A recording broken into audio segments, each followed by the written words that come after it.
Saudara-saudara yang dikasihi Tuhan Yesus, puji Tuhan. Jika pagi hari ini kita boleh bersama-sama di tempat ini memuji menyembah Tuhan dan kita sama-sama belajar dari kebenaran firman Tuhan. Tema yang akan saya sharingkan pada pagi hari ini yaitu pentingnya membangun tanda peringatan dan mengingatnya. Seringkali kita mendengar suatu kesaksian kesaksian dari seseorang di dalam perjalanan kehidupan orang tersebut di dalam menghadapi berbagai tantangan dan dia mengalami kemenangan karena mereka mengalami Tuhan secara pribadi, pertolongan Tuhan yang luar biasa di dalam hidupannya. Dan orang yang mendengar, mungkin kita saat itu yang mendengar sangat terberkati dan mengingatnya. Biasanya suatu kesaksian itu suatu peristiwa yang orang langsung dapat mudah mengingatnya dibandingkan isi khotbah seseorang. Namun diharap kita tidak seperti itu juga ya. Kita penting juga mengingat tidak hanya kesaksian saja. Namun seringkali itulah yang banyak diingat orang. Nah, ketika kita menghadapi tantangan atau hal yang sama, dan ia ingat pertolongan Tuhan di dalam kesaksian orang tersebut bukan? Itu membuat dia akhirnya menguatkan dirinya dan membuat ia pun memiliki pengharapan. Karena ada bukti yang dia dengar dari kesaksian seseorang. Nah, di sini kalau kita amati, seringkali ia sendiri tidak mengingat nih hal-hal yang Tuhan itu semestinya sudah perbuat di dalam perjalanan kehidupannya. Ya. Namun seringkali dia lebih ingat fokus dengan apa yang kesaksian orang lain. Tidak salah mendengarkan kesaksian orang lain. Tapi seringkali tidak menyadari bahwa di dalam perjalanan kehidupannya pun Tuhan sudah banyak bekerja. Dan juga seringkali juga yang diingat-ingat orang itu banyak hal-hal yang seharusnya tidak perlu diingat. Namun itu yang selalu diingat. Salah fokus. Nah, mari kita lihat di dalam tentang melihat anugerah Tuhan. Di dalam perjalanan bangsa Israel ketika keluar dari Mesir menuju ke tanah perjanjian.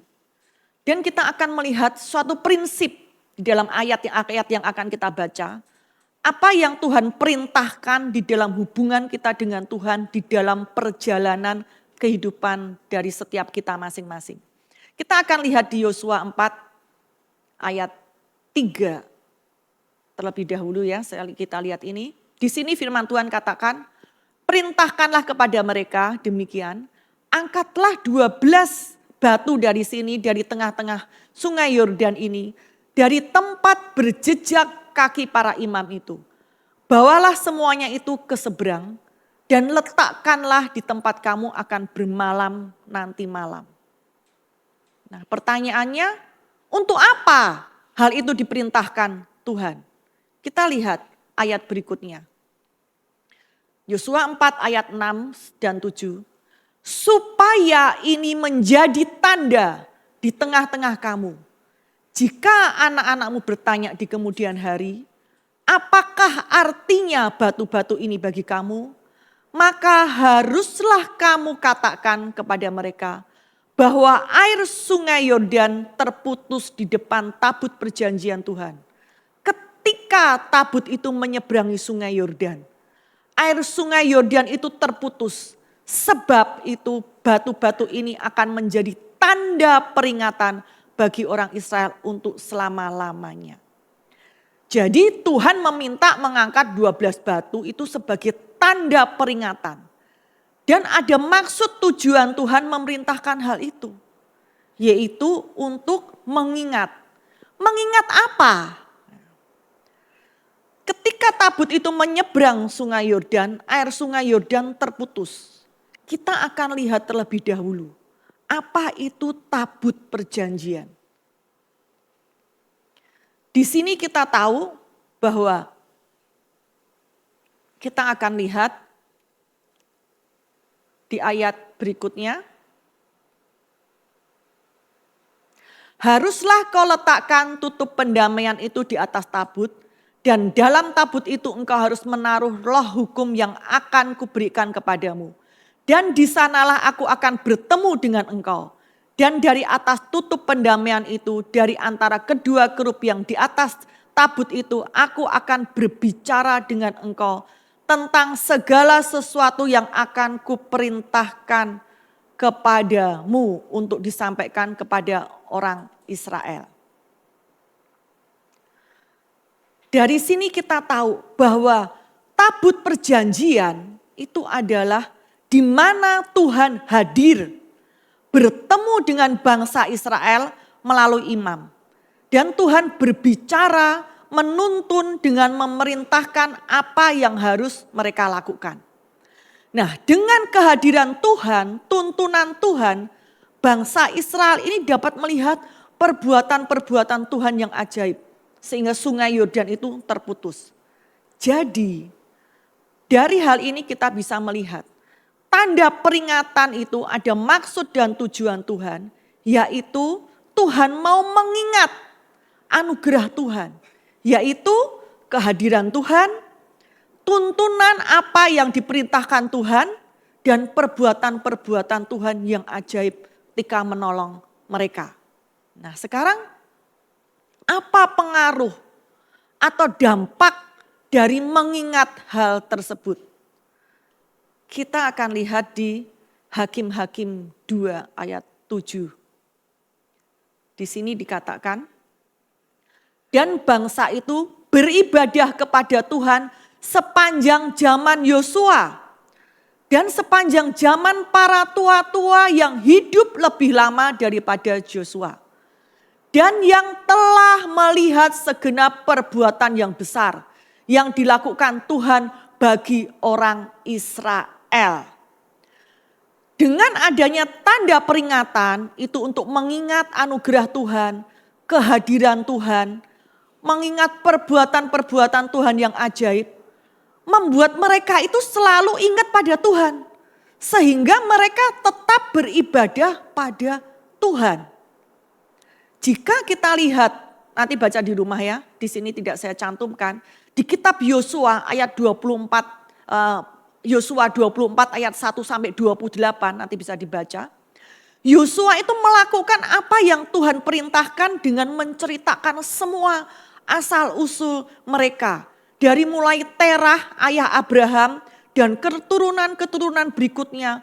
Semua anugerah Tuhan, pertolongan Tuhan, berkat Tuhan yang luar biasa kepada bangsa Israel itu Yosua ceritakan.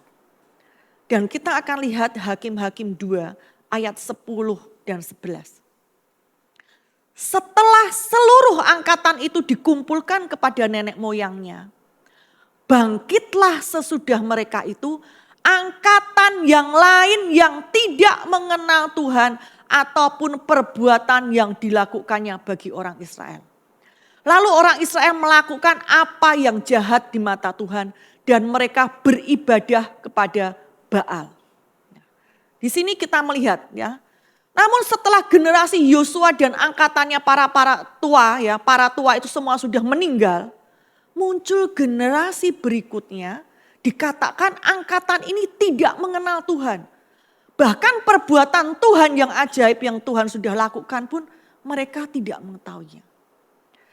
Tidak ada lagi Tuhan di dalam pikiran mereka, di dalam hati mereka. Artinya ada yang terlewat di dalam perjalanan dari generasi ke generasi berikutnya setelah Yosua dan para tua-tua yang mengalami dengan Tuhan itu meninggal. Ya. Jadi mereka angkatan yang tidak mengenal Tuhan, tidak mengetahui perbuatan-perbuatan Tuhan yang ajaib, sehingga tidak dapat mengingat, tidak dapat mentaati atau melakukan apa yang Tuhan sudah perintahkan pada Yosua untuk mengingat anugerah Tuhan dan perbuatan-perbuatan Tuhan yang ajaib.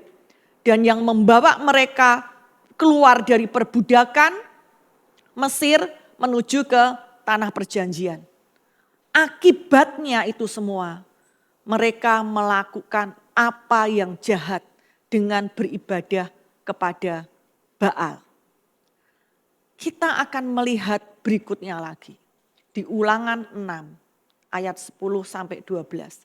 Firman Tuhan katakan, maka apabila Tuhan Allahmu telah membawa engkau masuk ke negeri yang dijanjikannya dengan sumpah kepada nenek moyangmu, yakni Abram, Ishak dan Yakub, untuk memberikannya kepadamu kota-kota yang besar dan baik yang tidak kau dirikan, rumah-rumah penuh berisi berbagai-bagai barang baik yang tidak kau isi, sumur-sumur yang tidak kau gali, kebun-kebun anggur dan kebun-kebun zaitun yang tidak kau tanami.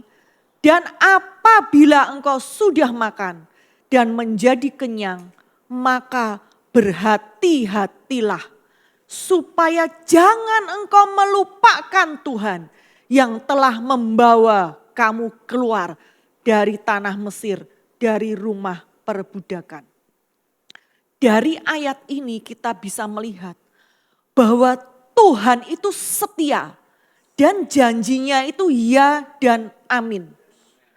Tidak hanya membawa mereka keluar dari perbudakan, namun juga membawa mereka masuk ke dalam tanah perjanjian. Dan dikatakan di situ Tuhan memberikan itu semua karena janjinya kepada keturunan Abraham. Karena respon dari Abraham melalui iman percayanya, Tuhan memberikan apa yang tidak mereka dirikan. Memberikan apa yang tidak mereka isi, tidak mereka gali, tidak mereka tanami. Untuk itu semua yang mereka telah terima, Tuhan katakan, jangan melupakan Tuhan yang telah membawa kamu masuk ke negeri yang dijanjikan. Kita akan melihat lagi selanjutnya. Ulangan 8 ayat 11. Hati-hatilah supaya jangan engkau melupakan Tuhan Allahmu dengan tidak berpegang pada perintah, peraturan dan ketetapannya yang kusampaikan kepadamu pada hari ini. Jangan melupakan Tuhan. Ketika kita melupakan Tuhan, maka kita pasti tidak akan dapat berpegang pada perintah, peraturan, ketetapan Tuhan. Karena perkataan Tuhan, semua apa yang Tuhan sampaikan itu tidak dapat dipisahkan dari pribadi Tuhan itu sendiri. Ketika kita melupakan Tuhan, maka hal itu pun otomatis kita melupakan segala perintahnya, apa yang Tuhan katakan. Jadi ada maksudnya, mengapa kita jangan melupakan Tuhan? Kita lihat Ulangan 8 ayat 12 sampai 14. Dan supaya apabila engkau sudah makan dan kenyang, mendirikan rumah-rumah yang baik serta mendiaminya. Dan apabila lembu sapimu dan kambing dombamu bertambah banyak, dan emas serta perakmu bertambah banyak, dan segala yang ada padamu bertambah banyak, jangan engkau tinggi hati, sehingga engkau melupakan Tuhan Allahmu yang membawa engkau keluar dari tanah Mesir, dari rumah perbudakan. Dengan tetap mengingat Tuhan dan semua berkat yang Tuhan sudah berikan, ada tujuan Tuhan di sini. Supaya kita tidak tinggi hati, untuk kita tidak sombong atau mempercayai bahwa semuanya itu apa yang sudah kita raih itu adalah karena kemampuan kita, karena kekuatan kita, karena kepandaian kita di dalam mengambil keputusan. Itu artinya kita mengandalkan diri sendiri. Ya. Tuhan tidak menghendaki kita tinggi hati. Ya. Tuhan mengingatkan semua berkat Tuhan itu ada tujuannya. Ya. Kita lihat lagi di Ulangan 8 ayat 18. Tetapi haruslah engkau ingat kepada Tuhan Allahmu Sebab dialah yang memberikan kepadamu kekuatan untuk memperoleh kekayaan dengan maksud meneguhkan perjanjian yang diikrarkannya dengan sumpah kepada nenek moyangmu seperti sekarang ini. Nah, karena perjanjian Tuhan dengan Abrahamlah, maka Tuhan itu memberikan kekuatan kemampuan yang memampukan mereka untuk mereka memperoleh itu semua. Bukan berdasar kekuatan mereka sendiri. Oleh karena itu di Amsal 18 ayat 12 dikatakan, tinggi hati mendahului kehancuran, tetapi kerendahan hati mendahului kehormatan. Nah, ini firman Tuhan katakan seperti ini. Apa yang Tuhan larang atau Tuhan tidak menghendaki kita hal-hal yang tidak baik itu semestinya untuk kepentingan kita. Ya. Setiap larangan Tuhan itu tujuannya untuk kepentingan kita. Karena Tuhan tidak mau kita mengalami kehancuran di dalam hidup kita. Sekalipun kita sudah menerima semua itu, jika kita tinggi hati, itu kita masuk di dalam hukum ini. Akan mengalami kehancuran. Tuhan tidak mau kita itu mengalami kehancuran. Tinggi hati itu, ya itu tadi mengandalkan diri sendiri. Menganggap itu kan kepandaianku. Ya, menganggap hal itu lumrahlah. Aku selama ini kan sudah bekerja keras. Nah, pemikiran-pemikiran seperti itu yang menganggap akhirnya kita jadi sombong. Bahwa kita memperoleh itu tuh karena kekuatanku, karena kepandaianku. Nah, Tuhan tidak menghendaki ini. Semua ini pilihan kita. Mau kita tinggi hati atau kita memiliki kerendahan hati. Kalau kita mau memiliki kerendahan hati, kita itu mau, artinya kerendahan hati itu kita mau mendengarkan apa yang Tuhan mau. Apa yang Tuhan katakan dan perintahkan. Kita mau mengikuti itu semua. Jika kita mengikuti itu semua, apa yang menjadi tuntunan Tuhan. Jadi kita mengabaikan apa yang dari pemikiran kita sendiri. Fokusnya tidak pada aku, tapi fokusnya kepada apa yang Tuhan katakan. Kepada Tuhan, itulah kerendahan hati. Dan itulah yang akan membawa kita pada hal-hal yang luar biasa. Nah, kita lihat Amsal 10 ayat 22. Firman Tuhan katakan, berkat Tuhanlah yang menjadikan kaya. Susah payah tidak akan menambahinya.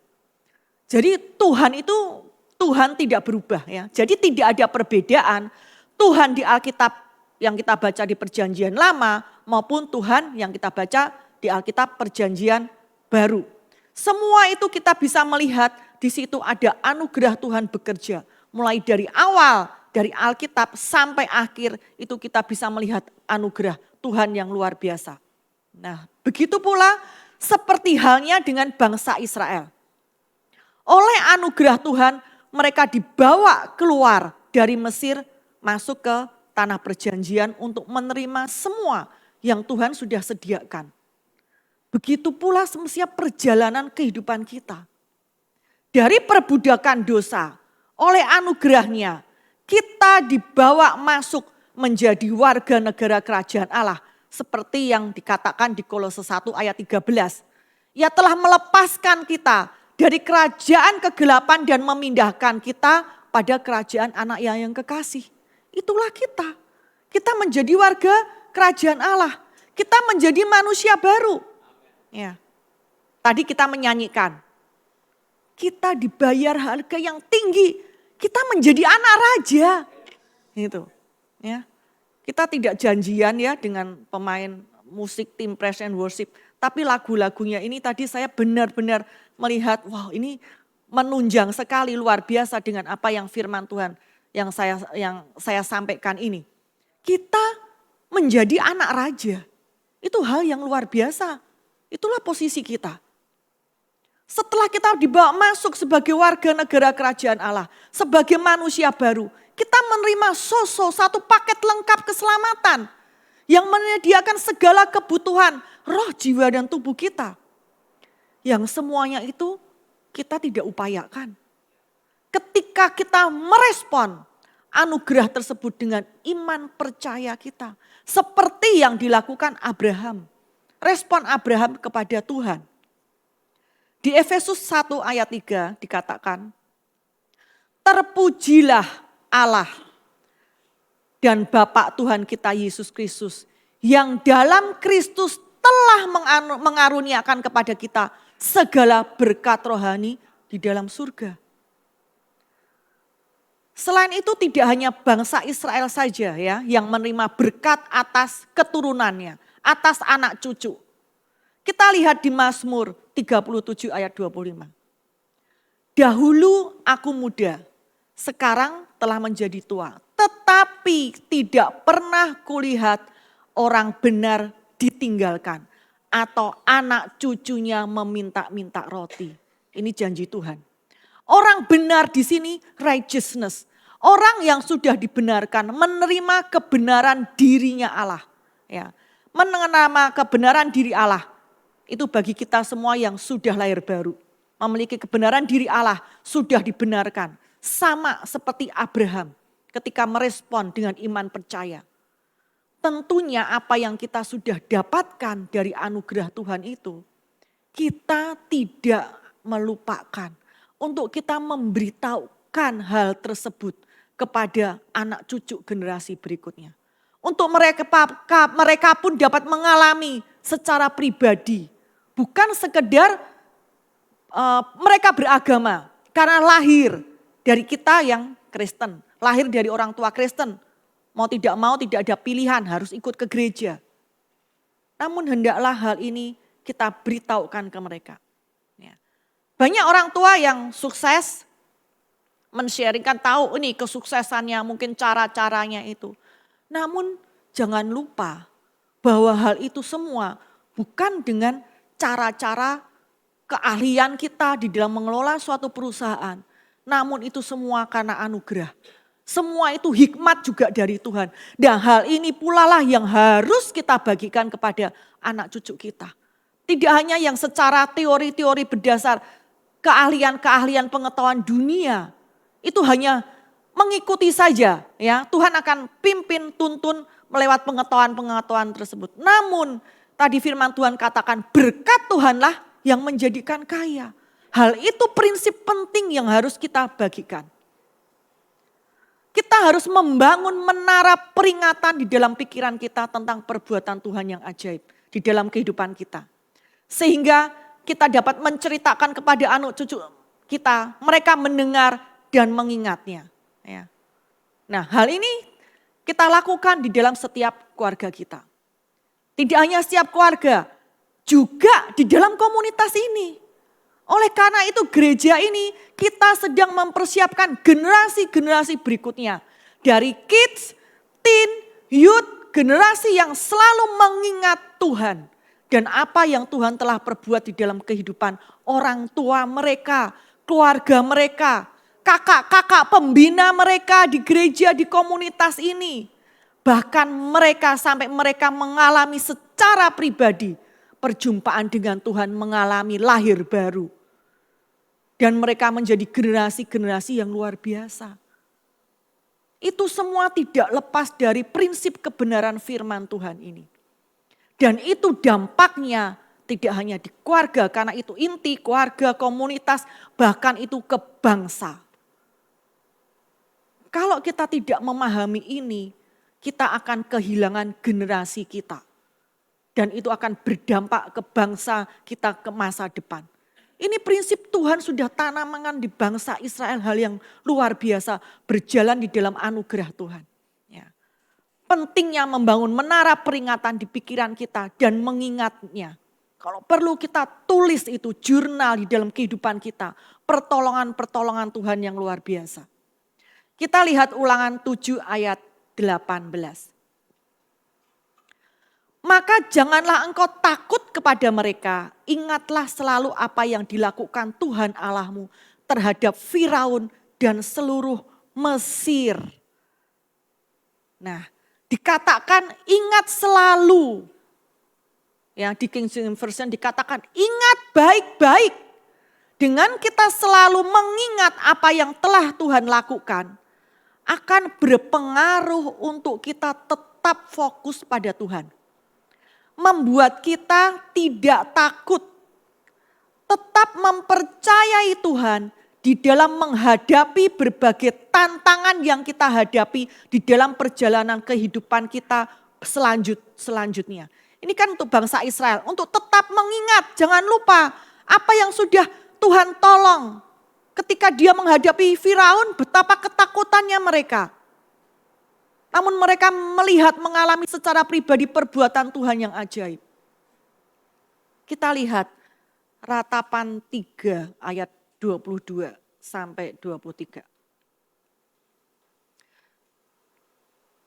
Di Ratapan 3 ayat 22 dan 23 dikatakan, tak berkesudahan kasih setia Tuhan, tak habis-habisnya rahmatnya selalu baru tiap pagi, besar kesetiaanmu. Tuhan itu Tuhan yang setia. Ia lebih besar dari masalah apapun yang kita hadapi. Lebih besar dari tantangan-tantangan apapun yang kita hadapi di sepanjang perjalanan kehidupan kita. Jika seseorang tidak mengingat apa yang menjadi pertolongan Tuhan, tidak menyadari peran Tuhan di setiap perjalanan kehidupannya, di dalam menghadapi ketika dia menghadapi tantangan-tantangan di dalam kehidupannya, dan membuat dia berhasil, namun dia tidak mengingatnya, maka hal itu akan sulit bagi dia di dalam perjalanan berikutnya. Lebih sulit untuk bisa mempercayai Tuhan lagi di dalam menghadapi tantangan-tantangan di dalam perjalanan kehidupannya. Ingat kisah tentang Daud. Kita akan lihat kisah tentang Daud ketika Daud menghadapi Goliat. Itu di 1 Samuel 17 ayat 34 sampai 37. Di sini Daud berkata kepada Saul, "Hambamu ini biasa menggembalakan kambing domba ayahnya. Apabila datang singa atau beruang yang menerkam seekor domba dari kawanannya, aku mengejarnya, menghajarnya, melepaskan domba itu dari mulutnya. Kemudian apabila ia berdiri menyerang aku, maka aku menangkap janggutnya, lalu menghajarnya dan membunuhnya. Baik singa maupun beruang telah dihajar oleh hambamu ini. Dan orang Filistin yang tidak bersunat itu, ia akan sama seperti salah satu daripada binatang itu. Karena ia telah mencemooh barisan daripada Allah yang hidup." Nah, ini luar biasa ya. Prinsip yang sama. Apa yang Tuhan mau kita lakukan, yang tadi kita sudah belajar, ini Daud juga lakukan. Ya, Daud katakan kepada orang Filistin yang tidak bersunat. Kita tahu ya, sunat itu tanda perjanjian.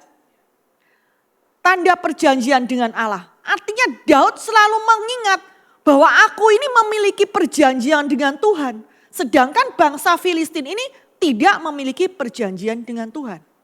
Nah, selain mengingat perjanjian dengan Tuhan, selain itu Daud mengingat apa yang Tuhan pernah lakukan. Pertolongan Tuhan. Daud katakan, Tuhan yang telah melepaskan aku dari cakar singa dan cakar beruang.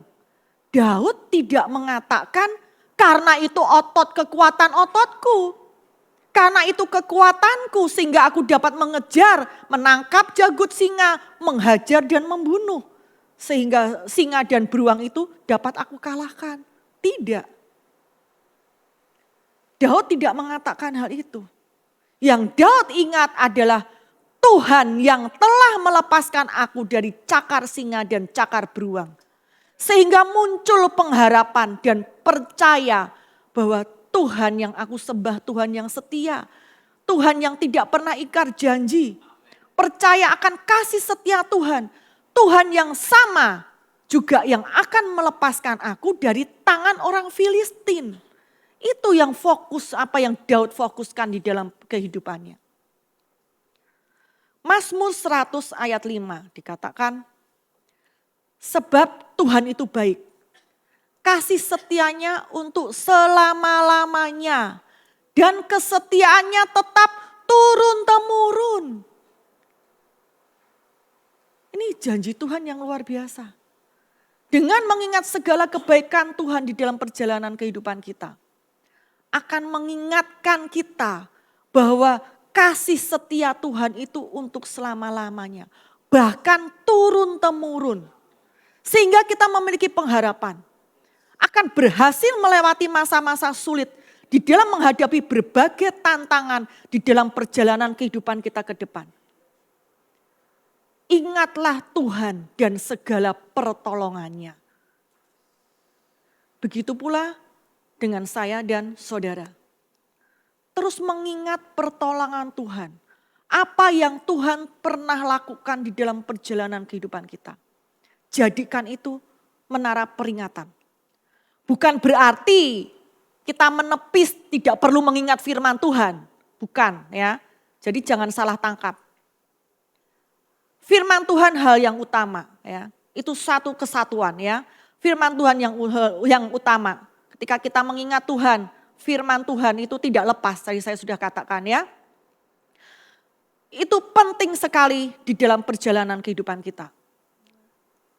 Mungkin saudara berkata seperti ini. Aku belum pernah mengalami pertolongan Tuhan. Perbuatan Tuhan yang ajaib, apalagi mujizat. Perasaan dari dulu ya biasa-biasa aja. Sebagaimana normalnya orang hidup. Dengar saudara. Tuhan mengasihi saudara. Yesus mengasihi, telah mati buat saudara ketika saudara masih berdosa. Tidak ada alasan, aku belum pernah mengalami kasih Tuhan ataupun pertolongan perbuatan Tuhan yang ajaib. Yesus sudah mati buat saudara ketika saudara masih berdosa.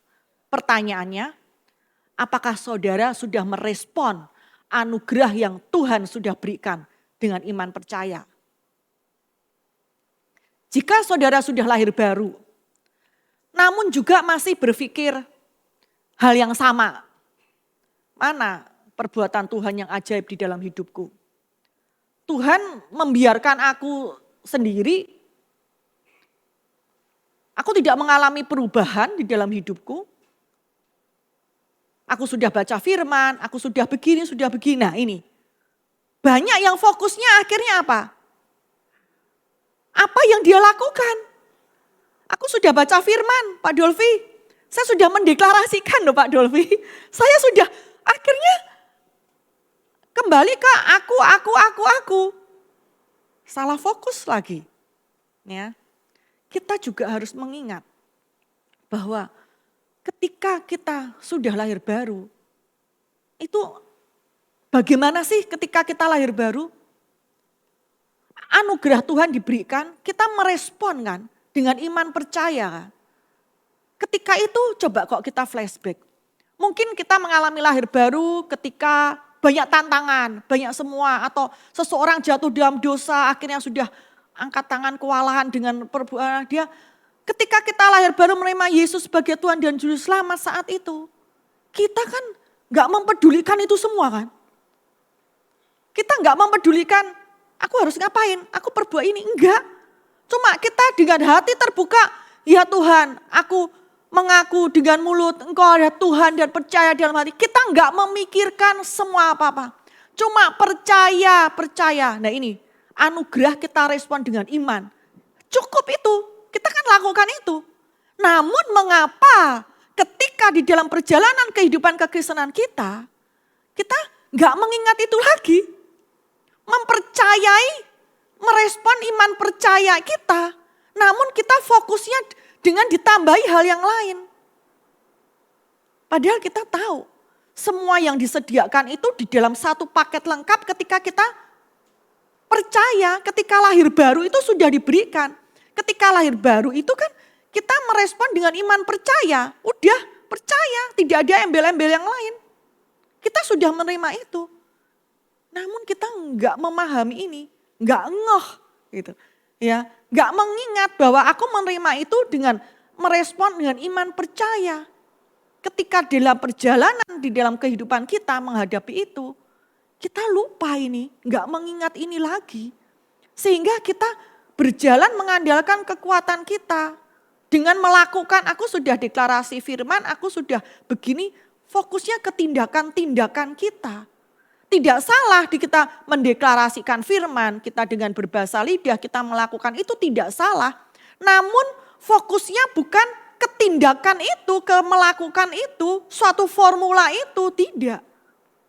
Namun respon iman percaya itulah yang selalu kita ingat penting.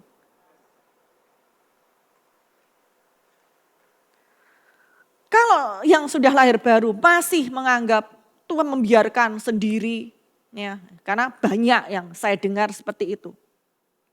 Padahal firman Tuhan katakan, 1 Korintus 6 ayat 17, barang siapa mengikatkan diri dengan Allah, menjadi satu roh dengan Allah.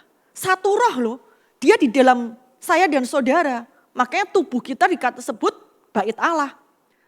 Kalau kita terpesona, wow, bangsa Israel disertai Tuhan oleh tiang awan, tiang api. Itu di luar tubuh mereka. Ini Tuhan yang hidup, pencipta, menyertai, tinggal di dalam saya dan tinggal saudara. Kurang apa? Kurang apa kita mengatakan kita tuh sendirian. Dan Tuhan mengatakan sekali-kali aku tidak akan meninggalkan engkau. Dia Tuhan yang Immanuel, menyertai kita. Kurang apa? Alasan apa lagi yang akan kita perdebatkan dengan Tuhan? Kita seringkali kagum dengan bangsa Israel. Tidak salah kagum. Namun kita juga harus melihat kalau terhadap bangsa Israel saja mereka Tuhan seperti itu gitu loh. Ya. Ini kita sama, kasih Tuhan sama. Kita seringkali menganggap oh itu spesial, Tuhan kan menspesialkan bangsa Israel, tidak dengan aku. Tidak seperti itu.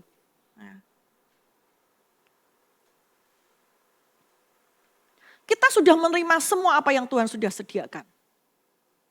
Dan 1 Petrus 2 ayat 24 firman Tuhan katakan, oleh bilur-bilur, dia telah memikul dosa kita. Oleh bilur-bilurnya kamu telah sembuh. Kalau tadi yang sudah lahir baru masih mengatakan itu, kurang apa? Jika mengatakan, mana kasihnya Tuhan? Mana Tuhan belum melakukan hal itu semua di dalam hidupku? Itu semua buktinya ada. Tuhan sudah memberikan. Bagian Tuhan sudah lakukan. Kamu telah sembuh. Artinya bagian Tuhan sudah memberikan. Tinggal bagaimana kita. Kita mau mempercayai atau tidak. Seberapa besar, seberapa yang kita mau fokuskan. Seperti itu. Dan mempercayai. Selalu mengingat. Merespon, ini kan semua anugerah. Kita merespon dengan iman percaya. Di Efesus 1 ayat 3, firman Tuhan katakan. Terpujilah Allah Bapa Tuhan kita Yesus Kristus yang dalam Kristus telah mengaruniakan segala berkat rohani. Ya. Di 2 Korintus 8 ayat 9 versi AMD dikatakan, sebab kamu tahu anugerah Tuhan kita Yesus Kristus bahwa ia menyerahkan kekayaan surgawinya dan menjadi miskin demi kepentinganmu. Ia menyerahkan semuanya supaya kamu diberkati dengan berlimpah. Masih kurang apa? Ia miskin supaya saudara menjadi kaya. Kaya di dalam hal apapun. Karena Tuhan memberikan itu, Tuhan mau melalui kita, Tuhan sebagai representatifnya Tuhan di muka bumi ini. Jadi Tuhan tidak sayang-sayang memberikan itu semua. Karena kita perwakilan Tuhan di atas muka bumi ini.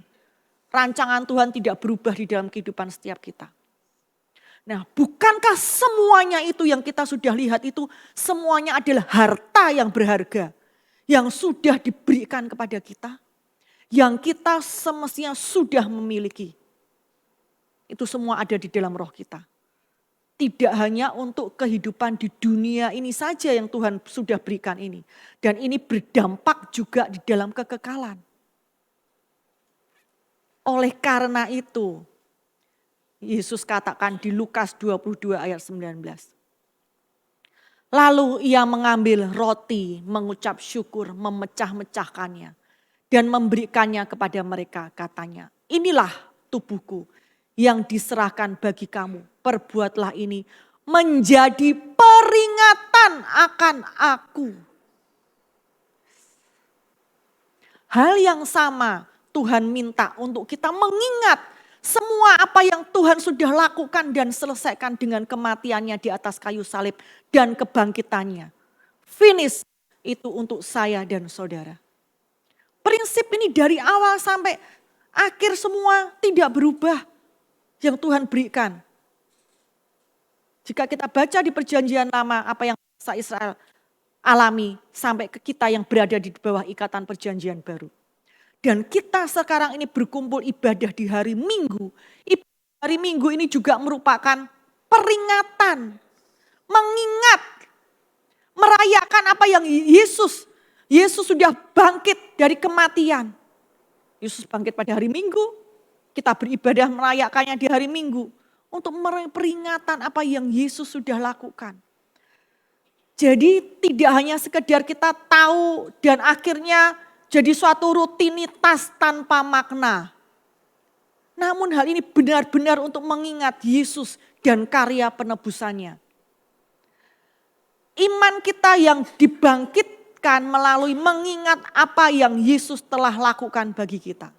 Ya. Selain dari kebenaran firman Tuhan yang membangkitkan iman kita. Dari kita mengingat lagi, itu mengingatkan kita. Ya.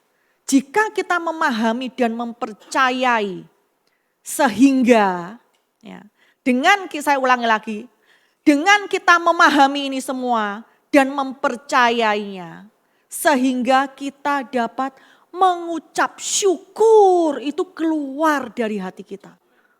Tidak hanya sekedar di bibir kita mengatakan mengucap syukur atau kita menyanyi pujian. Namun kalau kita memahami hal ini kita benar-benar mengucap syukur itu keluar dari hati kita.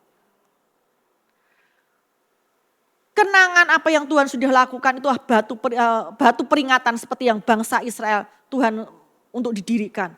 Untuk memberikan kekuatan yang besar kepada setiap kita. Ya. Justru di dalam menghadapi di dalam perjalanan kehidupan kita, seringkali kita meremehkan hal-hal yang kita anggap kecil, sehingga kita tidak bersyukur.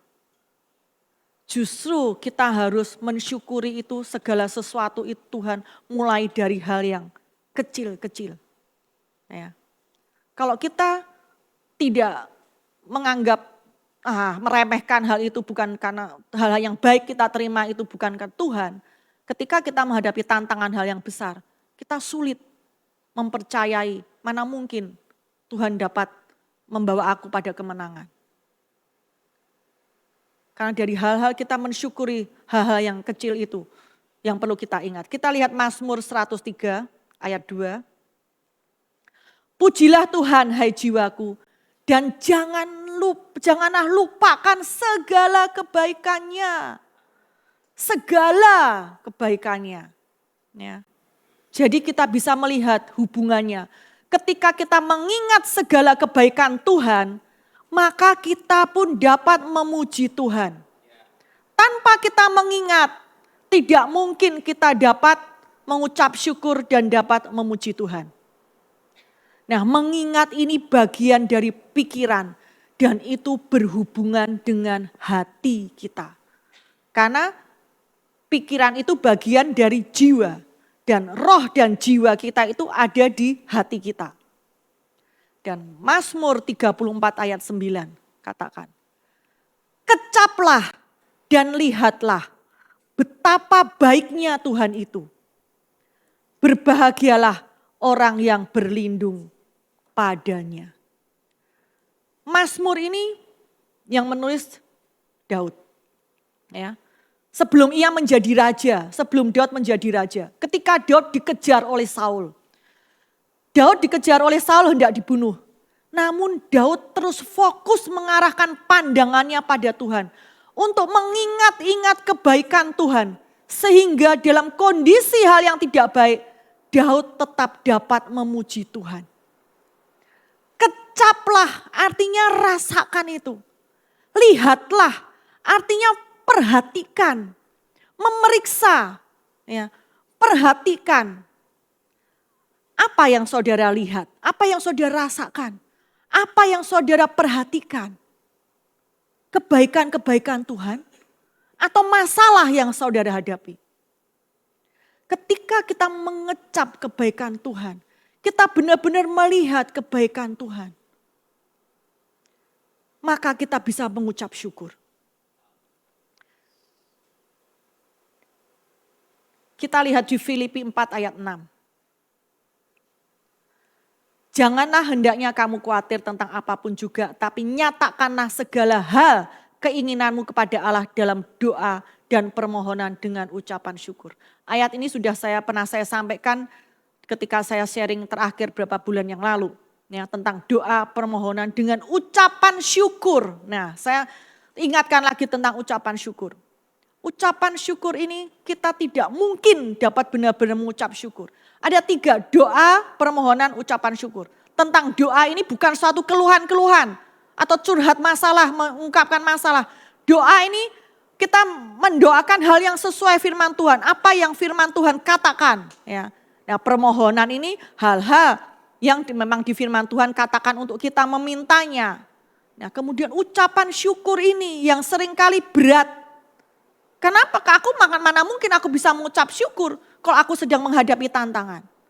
Padahal yang Tuhan katakan hal ini, ucapan syukur ini semestinya kalau kita bisa memahami itu semua, kita tidak fokus pada masalah, kita bisa mengucap syukur.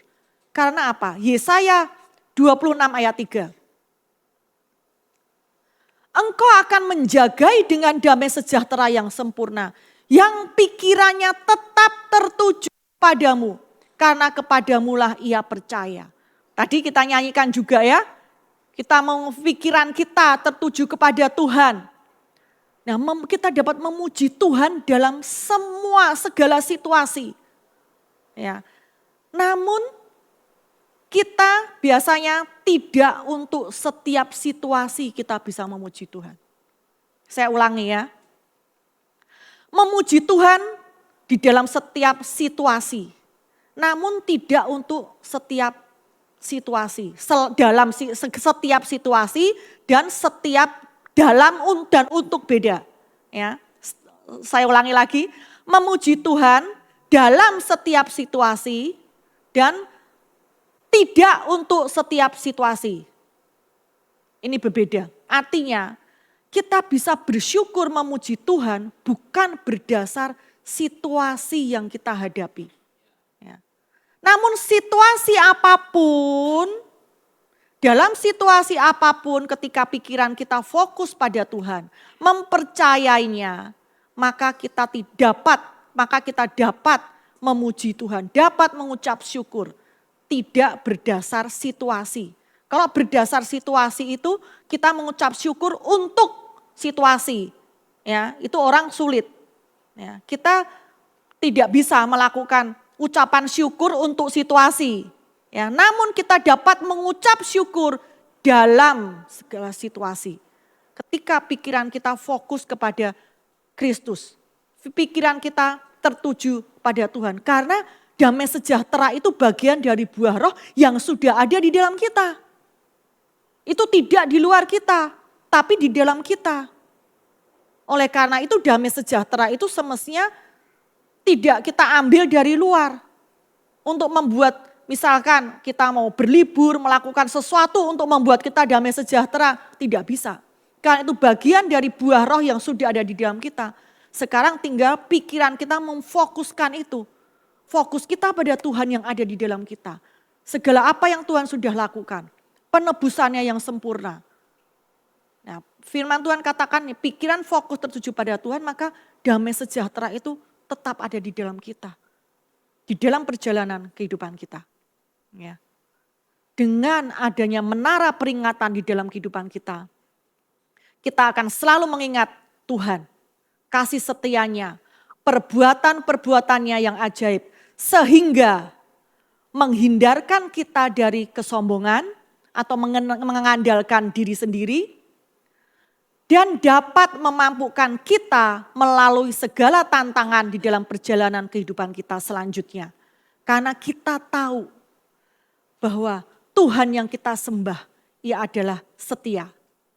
Serta kita dapat mengucap syukur dengan pujian kepada Tuhan yang keluar dari hati kita. Tidak hanya sekedar mulut.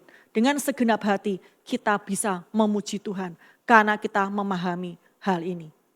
Tuhan Yesus memberkati.